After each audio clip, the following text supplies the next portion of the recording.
Hashem ulach tuge de huet, yismach u'im rabim, lomuzatem oivim espia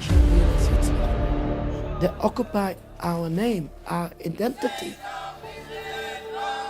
I was still very much loyal to the Zionist ideology. Those symbols mean something to me. That star of David, that is on the menorah, that is in our religion of thousands of years. You say God promised land, you said the Torah. You don't believe in the Torah. I already warned that Israel would become far more extreme, far more closer to an apartheid state. I came home and I told my husband, we have to get out of here. Israel is complete mania. We call it in political science failed state.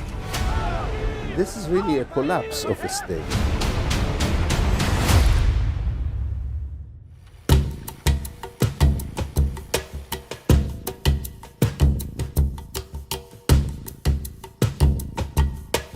I'm a rabbi here in Stamford Hill. I born in Jerusalem and we gone out from there in 1970. My grandmother has died in Auschwitz. My father was a big leader of the Turkate in Jerusalem. He himself was a Holocaust survivor. I live in the Haredi Orthodox Jewish community. People looks like me, have a beard. This type of Haredi Jews, Hasidic Jews, Orthodox Jews, many names people give for these Jews. They have businesses, the prayers, the education for children, and that's all. I was born in 1954, that is a few years after the establishment of the State of Israel. My parents came from Germany in the early 1930s and lost most members of their family in the Holocaust. I grew up in the city that I was born in, Haifa, and probably had a conventional Israeli Jewish upbringing and experience more or less until I finished my military service in 1974. I participated in the 1973 war on the Golan Heights. I was still very much loyal to the Zionist ideology and didn't question any fundamental way.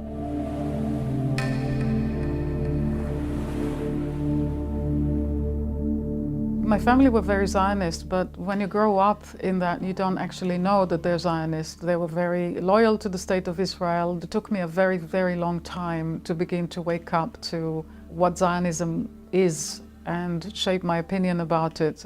I come from a quite religious home. Most of my grandparents on my mother's side family perished in the Holocaust. When I was young, to go through a Jewish day school, to go to Zionist youth movements, and for Israel to be a central piece of one's identity, to go to Israel camps. There is an Israel that exists in the mind of Jews who live on the outside that is increasingly distant from the Israel that exists in reality.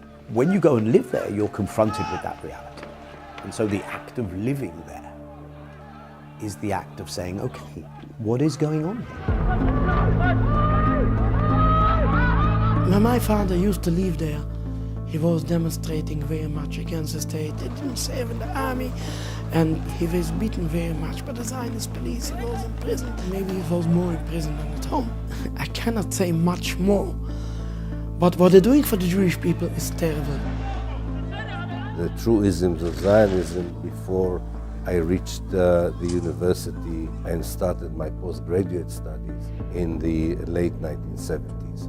Conventional education that I was receiving had a very clear narrative, historical narrative of what happened in Palestine. We were taught that Palestine was an empty land, a land without people, waiting for the people, the Jewish people who were without land.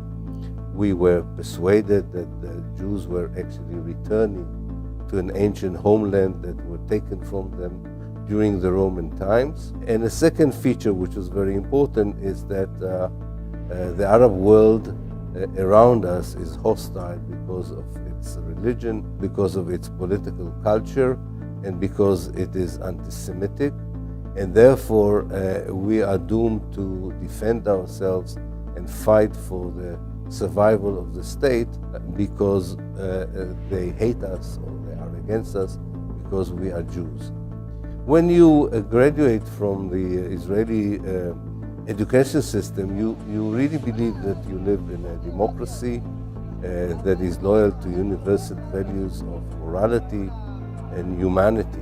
You're effectively traumatized by the state, by the education system. And when you're brought up there, from a very young age, you're exposed to images of the Holocaust. If you were living there, this would be you. So just remember, the state of Israel is what keeps you safe. In Israel, you have to live in fear. The entire population is kept in a state of fear all the time. Zionism is a state ideology, which means it encompasses every walk of life. When you go to the kindergarten, you already are exposed to the Zionist narrative and ideology as a toddler. And then you will be exposed to it in elementary school, high school, in the army, according to that nationality law. Between the River Jordan and the Mediterranean, that is all over historical Palestine, only one nation can exist, the Jewish nation. No other nation. And not only that, this law says that in order to assert the Jewish identity of the land of Israel, Eretz Israel, you need to continue to colonize, to settle, and to reject anyone who is not a Jew, who does not accept that all of historical Palestine is a Jewish state. That is the essence of Zionism. When I was growing up, and now the Palestinians are compared to Nazis, they're not seen as human beings at all. The vast majority of Israeli Jews are supporting the Zionist project. Israel is complete mania. Zionists were only invented 200 years ago! It's not a simple thing to do. When you find out that your group is doing really bad things, and you realize that it's really actually very, very unwell, immoral, it's killing people, it's basically a genocidal. I, at some point, realized that I had to choose between loyalty to my group and my own values. I came home and I told my husband, we have to get out of here. I didn't want to live in fear. I renounced my Israeli citizenship in 2001. In fact, I feel liberated, having left, not just leaving the state itself and renouncing citizenship of Israel, but mentally leaving the mindset of Zionism has been incredibly liberating. It was considered a big, big betrayal to want to leave. They were horrified when they heard that I was leaving, and they said, you can't leave, you will never have any friends, you know, they'll come after you. These are the kind of messages that I got, and I'm not kidding. Israel was never ready to accept the Palestinians as they are. Israel never acknowledged the crimes of the Nakba, of the expulsion of Palestinians, and there is an unwillingness within Zionism to meaningfully challenge that extremism. There is an attempt, especially on the outside, to portray Zionism as something that should be beyond questioning even, something so obvious and benevolent. The Jewish people have a right to self-determination. How could one in any way challenge this? The question of why are you conducting war crimes against the Palestinian civilian population within a broader context of what is legally a regime of apartheid, as designated by not only human rights groups inside Israel, not only international human rights groups, but also now the International Court of Justice. Would you rather have that conversation?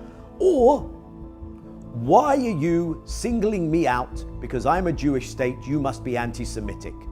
You're just like the Nazis. I already warned in 1999 that Israel would become far more extreme, far more closer to an apartheid state, that it would be far more ruthless towards the Palestinian in its methods, and would constitute a danger to the stability of the region as a whole. But I did not predict it to be so cruel.